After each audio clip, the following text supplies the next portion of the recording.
नमस्कार, जय भीम, नमो बुद्धाय. मी प्रवीण सुनील चौधरी, जय चौधरी क्रिएटर या आपल्या युट्यूब चॅनलवरती सर्व समाज बांधवांचे हार्दिक स्वागत करतो. मित्रांनो, तुम्हाला माहितीच आहे की महाराष्ट्रामध्ये जातीय वर्गीकरण व एसटी समाजामध्ये जातीय उपवर्गीकरण जे करण्याचं कामकाज चालू आहे किंवा त्याच्याविषयी वारंवार आहे, ही खूप मोठ्या प्रमाणावर या विषयावरती चर्चा चालू आहे.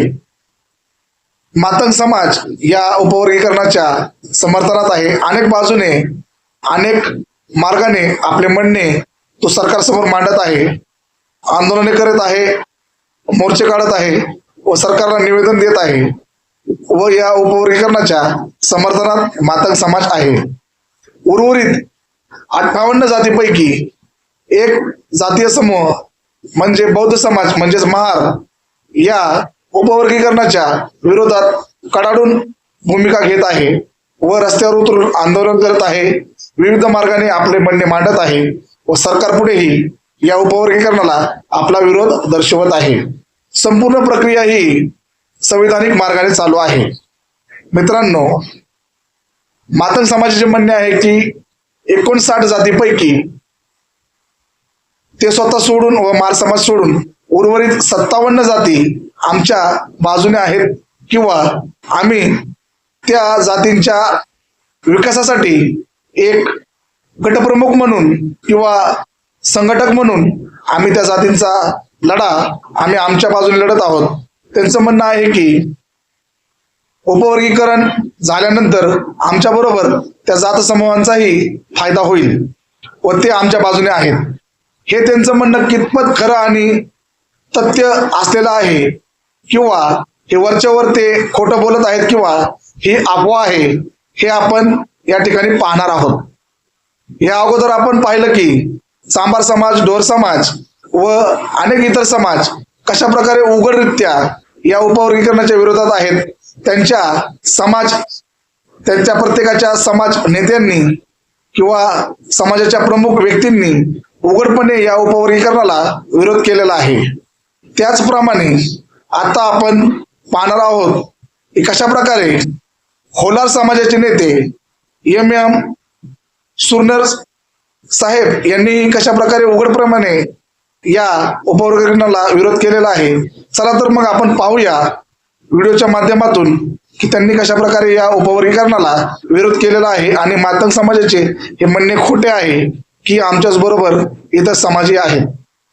मित्रांनो, आपल्या चॅनलवर जर कोणी प्रेक्षक नवीन असेल, कृपया करून आपल्या चॅनलला सबस्क्राईब करा आणि इतरांनाही करायला सांगा. अशाच प्रकारचे समाजहिताच्या आणि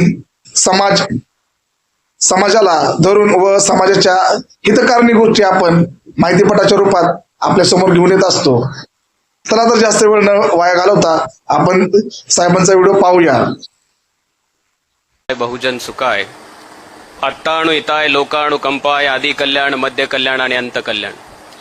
जगाच्या कल्याणासाठी ज्या ज्या महामानवांनी कष्ट उपसले, तुम्हाला आम्हाला माणूस म्हणून बनवण्यासाठी आपल्या संसाराचा त्याग केला, त्या सर्व तमाम महापुरुषांना तुम्हा सर्वांच्या टाळ्याच्या गजरात मी प्रथमतः विनम्र अभिवादन करतो.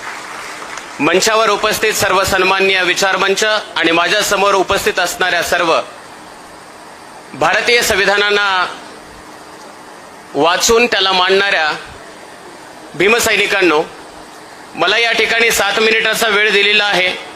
त्या 7 मिनिटामध्ये मला काही महत्वाच्या गोष्टी 2 मिनिटांमध्ये मी पार्श्वभूमी सांगणार आहे की आज हा जो विषय आहे तो या ठिकाणी उपस्थित करण्यापाठीमागचा सगळ्यात मोठा जो इतिहास आहे तो काय आहे की मित्रांनो, जेव्हा जेव्हा या देशामध्ये एखादी क्रांती होत असते तेव्हा तेव्हा त्या क्रांतीला रोखण्यासाठी या देशातील मनुवादी व्यवस्था कामाला लागलेली असते.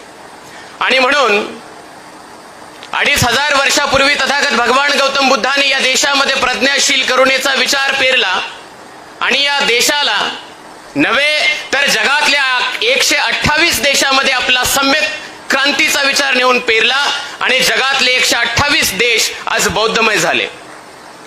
आणि तोच विचार घेऊन आपल्या भारत देशामध्ये डॉक्टर बाबासाहेब आंबेडकरांनी 1956च्या नंतर धम्माचा विचार लोकांना दिला आणि लोक धम्माच्या वाटेने जाऊ लागले आणि म्हणून धम्माच्या वाटेने जात असताना या देशातील अनुसूचित जातीचा असेल, अनुसूचित जमातीचा असेल, प्रत्येक व्यक्ती स्वतःला बुद्ध म्हणून बुद्धाच्या धम्माकडे वाटचाल करू लागला आणि बुद्धाच्या धम्माकडे वाटचाल करत असताना इथल्या देशातल्या लोकांना प्रश्न निर्माण झाला की एससी मध्ये आणि एसटी मध्ये कलम नंबर 341 आणि 42 अनुषंगाने महामानव डॉक्टर बाबासाहेब आंबेडकरांनी 154 जाती आणि 59 जात समूह, अतिशय महत्वपूर्ण शब्द या ठिकाणी मी सांगतोय. सगळे वक्ते 59 जाती असं म्हणत आहेत.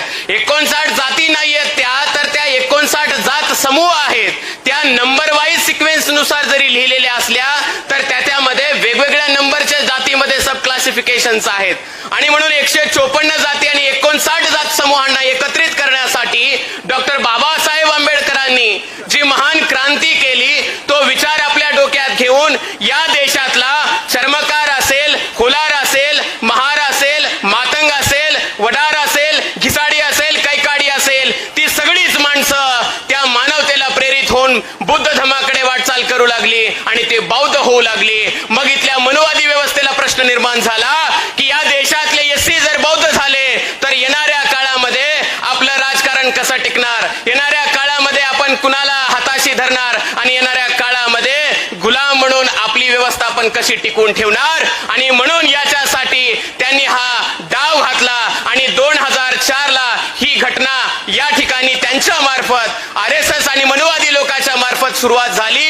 आणि ती सुरुवात करत असताना त्यांनी अतिशय अभ्यासपूर्ण रीतीने तो जो खांदा आहे तो सुद्धा आपलाच वापरला. जे भूषण गवई CGI होते तो खांदा आपला ठेवून त्याच्यावर बंदूक ठेवली आणि त्यांचा हा जो निर्णय आहे त्यांच्याकडून या ठिकाणी घेऊन दिला. किंबहुना मला असं म्हणावं लागेल की त्यांना असं म्हटलं असेल की CGI साहेब तुम्हाला मी CGI करतो, परंतु तुम्ही उपवर्गीकरणाचा निर्णय द्याल तरच मी तुम्हाला CGI करतो आणि तो त्यांनी देऊन टाकला आणि ते निघून गेले. परंतु येणाऱ्या काळामध्ये हा विचार आणि म्हणून मित्रांनो आता महत्वाची गोष्ट या ठिकाणी सांगायची अशी आहे की अण्णाभाऊ असं म्हणतात की इथली न्याय व्यवस्था कैकांची रखेल झाली, इथली संसद देखील हिजड्यांची हवेली झाली.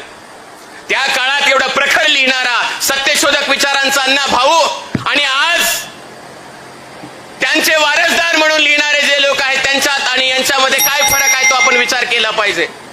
आणि म्हणून अण्णाभाऊ म्हणतात इथली न्याय व्यवस्था कैकांची रखेल झाली, इथली संसद देखील हिजड्यांची हवेली झाली. मी माझ्या व्यथा कुणाकडे मांडू, कारण इथली व्यवस्था भ्रष्टतेने रंगीन झाली, इथली व्यवस्था भ्रष्टतेने रंगीन झाली. मित्रांनो मला एवढंच सांगायचं आहे की येणाऱ्या काळामध्ये महामानव डॉक्टर बाबासाहेब आंबेडकरांचा विचार जो आपल्याला होमोजिनियस म्हणजे एकत्रित करण्याचा होता, तो एकत्रित करण्याचा विचार या देशातले लोक त्याला फोडून आपल्याला वेगवेगळं करून आपल्यामध्ये भांडण लावण्याचा विचार करत आहेत आणि तो हाणून पाडण्यासाठी या ठिकाणी कालही आंबेडकर होते, आजही आंबेडकर आहेत आणि येणाऱ्या काळात सुद्धा फक्त आंबेडकरच असतील. म्हणून हा आंबेडकरांचा विचार आपण लक्षात घेतला पाहिजे. एवढंच या प्रसंगी बोलतो आणि सगळ्यांना माझी विनंती आहे की अनेक ठिकाणी लोक म्हणतात की कोई कहता है हिंदू खतरे में है, कोई कहता है मुसलमान खतरे में है, जरा धर्म का चश्मा उतार कर देख मेरे दोस्त, यहाँ पर भारत का संविधान खतरे में है, भारत का संविधान खतरे में है.